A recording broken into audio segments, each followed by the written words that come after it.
Chapter 7. Learning to be a Gentleman. The journey took 6 hours, and it was after midday when I reached London. I was amazed and frightened when I saw the city. London was crowded with hundreds of people, and its streets were dirty. I had the address of Mr. Jagger's office in Little Britain, Cheapside. After asking the way, I started to walk along the narrow, crowded streets. At last, I found a door with Mr. Jagger's written on it.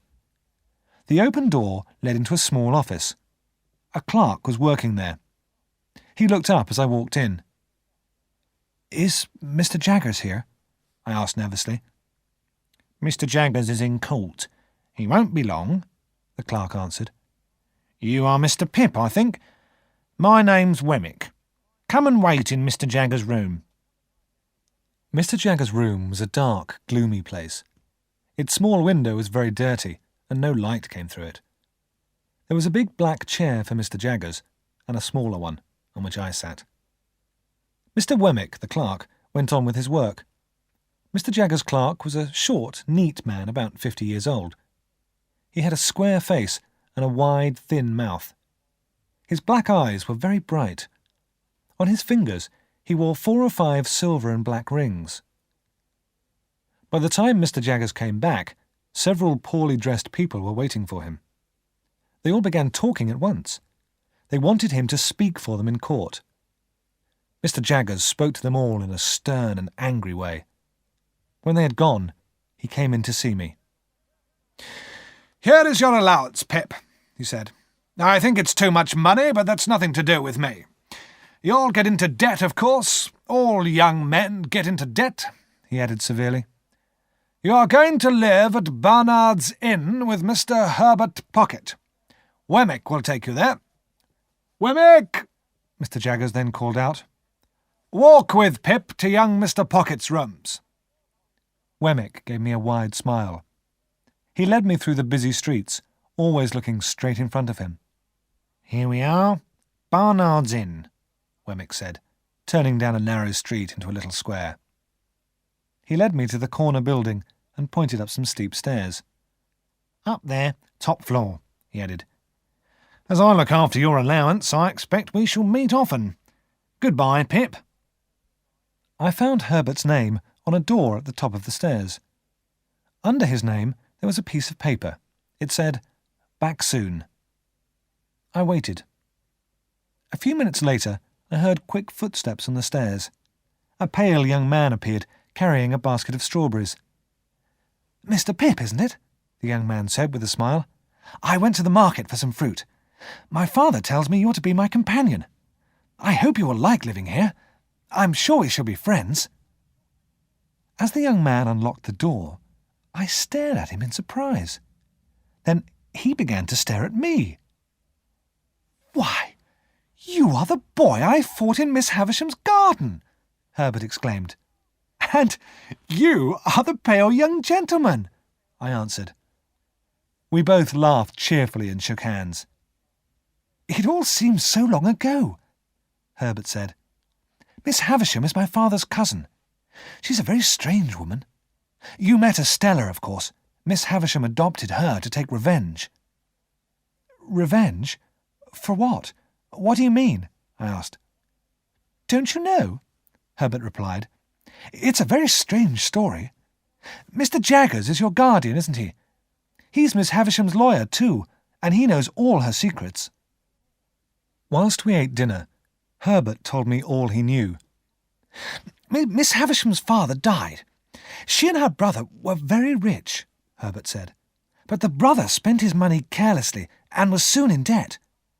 Miss Havisham's brother had a very wicked friend. He was dishonest, and he was a liar. Miss Havisham fell in love with this man. My father tried to warn Miss Havisham, but she would not listen. The 2 young people decided to get married, and all the arrangements were made for the wedding. But on the wedding day, the bridegroom did not come. He sent Miss Havisham a letter saying he could not marry her." "And did Miss Havisham receive that letter at 20 minutes to 9, as she was dressing herself for the wedding?" I asked. "Exactly at that time," Herbert said. "As you know, everything in the house stopped at that moment. Miss Havisham has not seen the daylight since." "When did she adopt Estella?" I asked. "I don't know," Herbert replied. "As long as I have known Miss Havisham, Estella has been at Satis house." "Miss Havisham wants to take revenge on all men," he went on. "Miss Havisham has brought up Estella to break men's hearts, because her own heart was broken." The next day, Herbert took me to his father's house in Hammersmith to begin my education as a gentleman. I was to live there while I was studying. I also had my own room at Herbert's. We got on well together. Herbert taught me how to dress in smart London clothes. He also showed me how to behave like a gentleman. I was able to help Herbert pay for his rooms with my allowance. Herbert had little money and no expectations. His rooms were almost empty and not very comfortable. I had the idea of buying carpets and some more furniture. But to get these things, I needed more money. Feeling a little afraid, I went to Mr. Jaggers. "How much do you want?" said Mr. Jaggers sharply. "Well," I began. "Come, you must have an idea," Mr. Jaggers went on in his stern way. "Shall we say £50? "Oh, not nearly so much as that," I said quickly. £5, then?" Mr. Jaggers suggested. "Oh, more than that," I exclaimed. "More than 5, Mr. Jaggers said slowly. How much more? Twice 5? 3 times? 4 times 5? Will that do?" I told Mr. Jaggers that £20 would do very well. "Wemmick!" Mr. Jaggers cried as he left the office. "Give Mr. Pip £20. "I don't think I understand, Mr. Jaggers," I said to Wemmick when we were alone. He doesn't expect you to understand him. He doesn't want you to," Wemmick replied. "No one understands him. That's why he's so successful. Here's your money, Mr. Pip." Another young man was studying with Mr. Matthew Pocket. His name was Bentley Drummle. He came from a good family, and he was very rich. Bentley Drummle was a gentleman, but he did not behave like one. He was a big, awkward, clumsy young man, and he was proud and bad-tempered. Mr. Jaggers took an interest in Matthew Pocket's young gentleman. One day he invited us all to his house for dinner. The food was good, and we had plenty to drink. Mr. Jaggers liked to watch us talking and arguing. He was interested to see how much Drummle and I hated each other. Dinner was served by Mr. Jaggers' housekeeper. She was a tall woman of about 40. Her face was very pale, and her eyes were dark. Her long dark hair lay over her shoulders. When the woman brought in the food, she looked only at Mr. Jaggers. She was breathing quickly, as though she was afraid. As he drank his wine, Bentley Drummle became more and more bad-tempered. He kept saying how strong he was. Very soon, he and I had taken off our jackets to show how strong our arms were. At that moment, the housekeeper came in to take the plates from the table. Mr. Jaggers suddenly caught hold of one of her arms. He looked at us all and then spoke. "If you want to see strength," Mr. Jaggers said, "look at this woman's wrists. Molly, let them see your wrists, both of them." "Master, no," the woman whispered, staring at Mr. Jaggers with her strange, dark eyes. "Show them, Molly," Mr. Jaggers said. He held Molly's wrists down on the table. "There's power in those wrists," Mr. Jaggers said. "Few men have the strength this woman has. She has used it too. She was wild once, but I have broken her." "That'll do, Molly," Mr. Jaggers said at last, letting go of his housekeeper's wrists. "We have seen you. You can go." Mr. Jaggers filled our wine glasses again. Very soon, Drummle and I were shouting at each other. We both stood up, ready to fight. but Mr. Jaggers made us be quiet and told us it was time to go home. I was ashamed of my behaviour. As we were leaving his house, I turned and apologised to Mr. Jaggers. "It's nothing, Pip," Mr. Jaggers replied. "But be careful of that young man Drummle. He's bad-tempered and cruel. He could be dangerous. Take care, Pip. Bentley Drummle will make a bad enemy." I followed Mr. Jaggers' advice. I was pleased when Drummle completed his studies and left Mr. Pocket's house. I was so busy learning to be a gentleman that I did not write to Joe and Biddy. They were part of my old life, a life I wanted to forget.